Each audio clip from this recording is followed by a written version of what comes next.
Mick, thanks so much for coming to us tonight. Huge speech, long speech, big speech. What did you make of it? You know, James, in another time, in another place, it might have been viewed as a low-energy speech.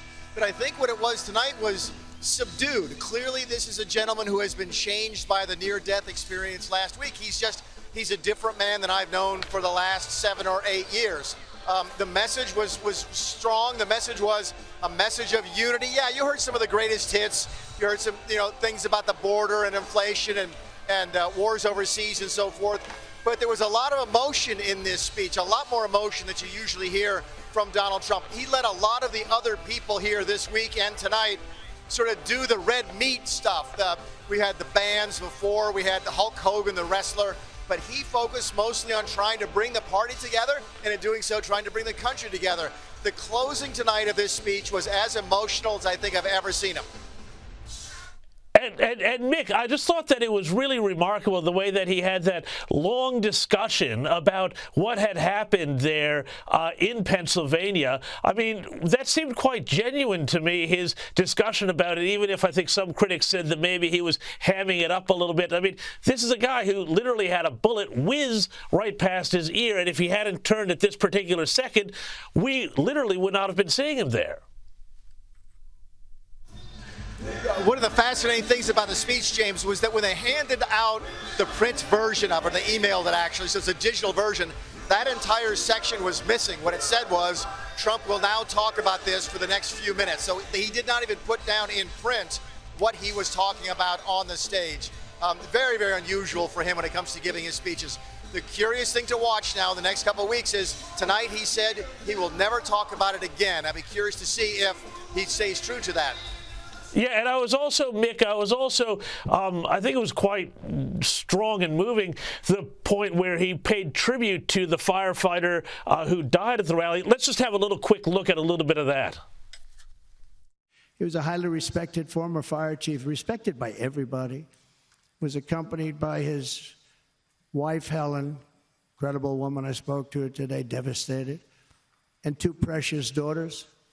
He lost his life selflessly acting as a human shield to protect them from flying bullets. He went right over the top of them and was hit.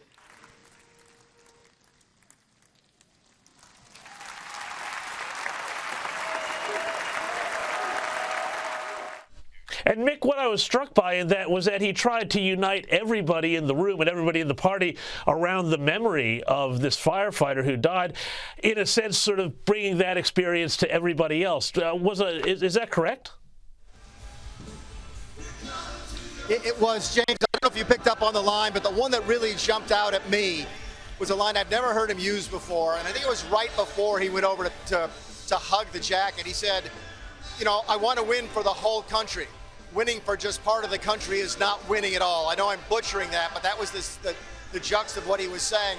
Again, I've never heard Donald Trump talk like that, so I really think he's serious about trying to be a president for the whole nation.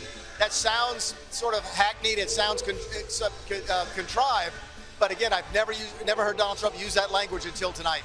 No, and I mean, I think it's something that we've been seeing even since before the assassination attempt last weekend, that he has been more strategic and more, I think, measured in his language. One thing I was also struck by the language, the positive language towards the end around resetting people's expectations. You can expect more. And he talked also about bringing back the American dream. Have a listen to this. I will bring back the American dream. That's what we're going to do. You don't even hear about the American dream anymore. With great humility, I am asking you to be excited about the future of our country. Be excited. Be excited. Mick, I thought this was powerful because it hit on something that I get from a lot of Americans, which is that everybody's sights have been so lowered during the past 4 years that they just are trying to survive, and I think he wants them to thrive. Is that the message here?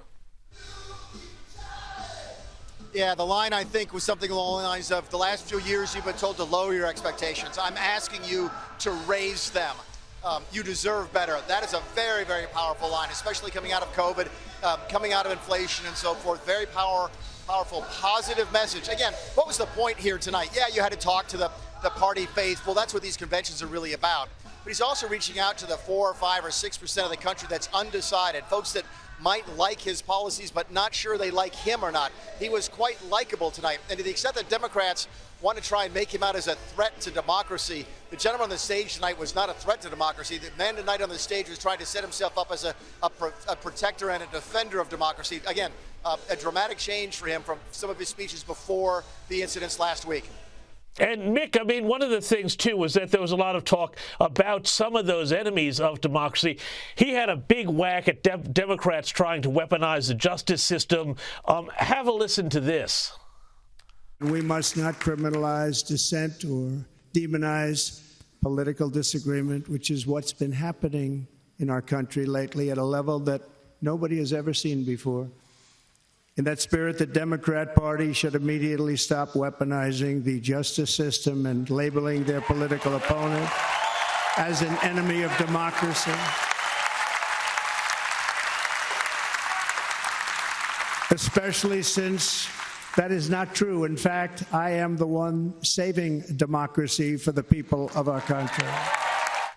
Mick, I can't imagine this line will have gone down well at, say, the New York Times editorial board. Yeah, but keep in mind, that's a line that he's been using a variation of that line for a long time, or that series of lines you just said. And in print, they're going to look very much the same. The delivery tonight, James, was very different. It was calm. It was controlled. It was again, the word that I've used, that I've heard used to describe Donald Trump this week is serene. Again, a word we never used to describe Donald Trump in the past. It's a different method, a different delivery. And my guess is it's going to be designed to appeal to those very few people in the middle who haven't made up their minds on him yet. Very appealing, I think, to those folks coming out of this convention.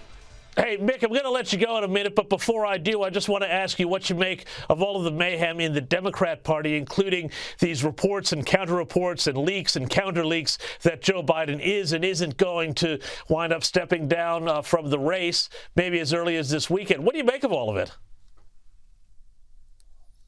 Well, we've heard now that might be a false flag. It might be somebody trying to encourage Biden to get out of the race. Here's what I say to folks, James, is that in 2016, it was the Republicans who were coming into their convention and out of their convention in complete disarray. Now in 2024, it's the Democrats who are in that same circumstance. At the same time, the Republicans won in 2016, so nobody can be counting the victories yet, but certainly the Republicans are much more unified coming out of their convention than the Democrats are going in 4 weeks from now. Mick Mulvaney, thank you so much for your time. I really appreciate it. It looks like a heck of a party there going on behind you. Enjoy yourself. Thank you so much for your time, Mick Mulvaney.